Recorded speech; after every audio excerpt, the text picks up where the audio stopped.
Idioms make language more interesting and powerful.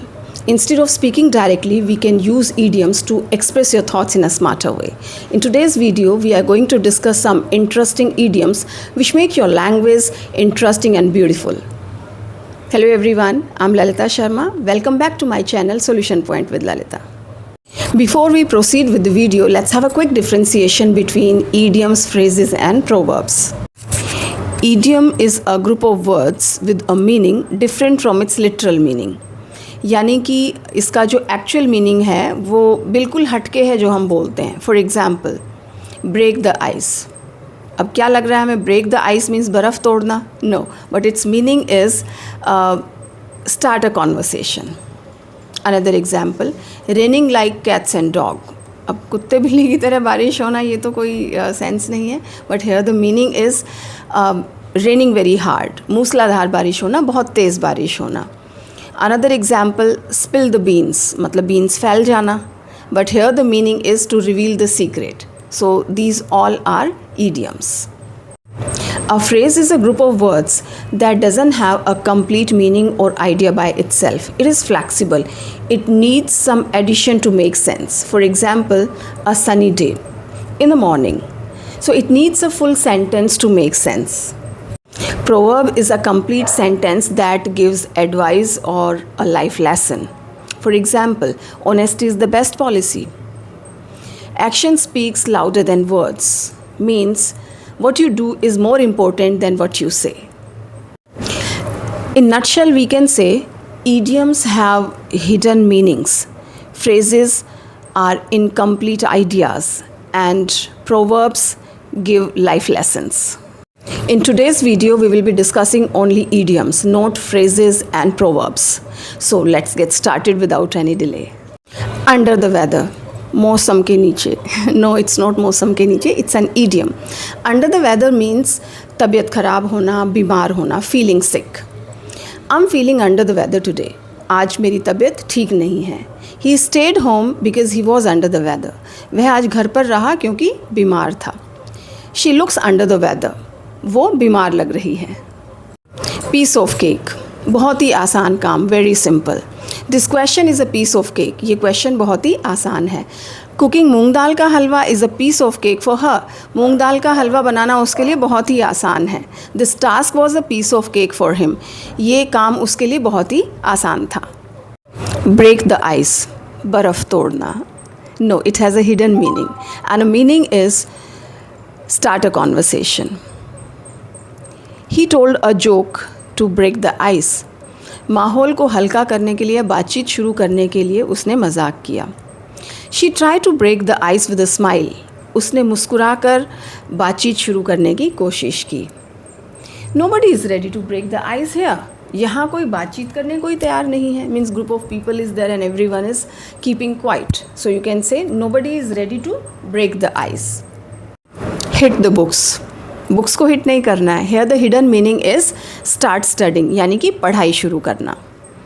I need to hit the books tonight. मुझे आज रात से पढ़ाई शुरू करनी है. She hit the books before the exams. परीक्षा आने से पहले उसने पढ़ाई शुरू की. They are hitting the books together. वो साथ में हिट नहीं कर रहे हैं बुक्स को. They are studying together. वो साथ में पढ़ाई कर रहे हैं.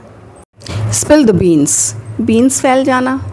No, here the meaning is reveal a secret, यानी कि रहस्य को उजागर करना, राज की बात बता देना. राज को राज रहने दो. He spilled the beans about the plan. उसने योजना के बारे में, प्लानिंग के बारे में राज खोल दिया, यानी बता दिया. She accidentally spilled the beans. उसने गलती से राज को उजागर कर दिया, यानी कि वो राज खोल दिया. Don't spill the beans to anyone. किसी को भी राज की बात मत बताओ या अपनी जो भी रहस्य है उसे मत बताओ. Once in a blue moon. एक बार नीला चंद्रमा. The meaning is very rarely, यानी कि बहुत कम, रेयरली कोई चीज़ होती है, कभी कभार. She calls me once in a blue moon. वो मुझे बहुत कम कॉल करती है, कि शायद ही कभी करती होगी. We go out once in a blue moon. हम बहुत कम बाहर जाते हैं. She eats sweets once in a blue moon. वो बहुत कम मिठाई खाती है, शायद कभी कभार ही खाती होगी. Costs an arm and a leg. The meaning is very expensive, very very expensive. यानी कि बहुत महंगा. This hotel costs an arm and a leg. यह होटल बहुत महंगा है. The phone costs an arm and a leg. ये phone बहुत महंगा है. This car costs an arm and a leg. यह कार बहुत एक्सपेंसिव है या बहुत महंगी है. Bite your tongue. The meaning is stop yourself from speaking.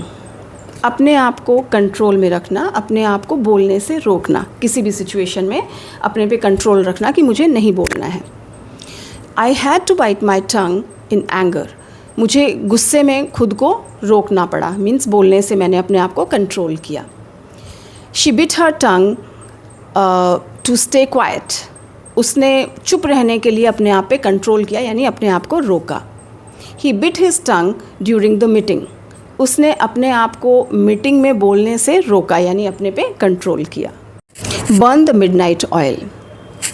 Work late at night. रात को देर तक काम करना, जाग के अपना काम कंप्लीट करना. He burned the midnight oil to clear the exams. उसने एग्ज़ाम क्लियर करने के लिए रात को देर तक जाग के काम किया या पढ़ाई की. She is burning the midnight oil to work on this project. वो इस प्रोजेक्ट पे काम करने के लिए देर तक जाग रही है या देर तक काम कर रही है. They burn the midnight oil to achieve the target. अपना टारगेट अचीव करने के लिए उन्होंने देर तक रात को जाग कर काम किया या देर तक काम किया. Let the cat out of the bag. बिल्ली को बैग से बाहर आ जाने दो. Meaning is reveal a secret, accidentally or otherwise. Means राज बता देना. Don't let the cat out of the bag. राज को राज रहने दो, यानी कि राज मत खोलो, ये secret disclose मत करो. He let the cat out of the bag about the party. उसने पार्टी का राज खोल दिया, यानी पार्टी के बारे में सबको बता दिया.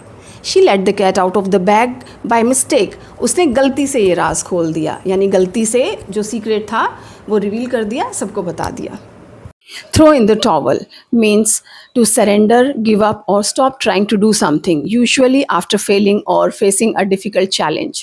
This phrase originates from boxing, where a coach throws a towel into the ring to signal that their boxer is defeated and the match should stop. Let's take some examples to understand this idiom better. After trying to fix a computer for hours, I finally threw in the towel and brought it to the repair shop. कई घंटों नाकाम कोशिश करने के बाद, computer को ठीक करने की कोशिश करने के बाद मैंने फाइनली हार मान ली और उसे रिपेयर शॉप पर लेकर गई. Don't throw in the towel so quickly. इतनी जल्दी हार मत मानो.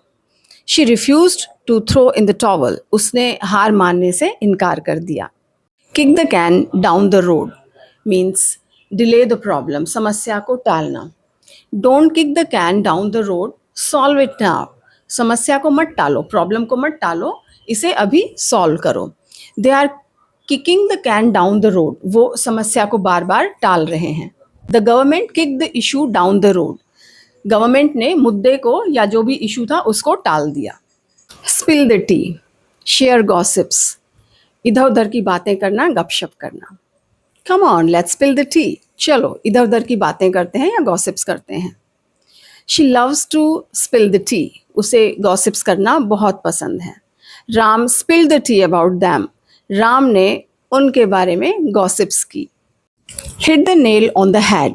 Say exactly right. You know, sometime you're talking something and you expect some answer in your mind, and another person exactly answer the same which you were expecting. So in that situation, you can say hit the nail on the head. हाँ, तुमने बिल्कुल सही जवाब दिया है.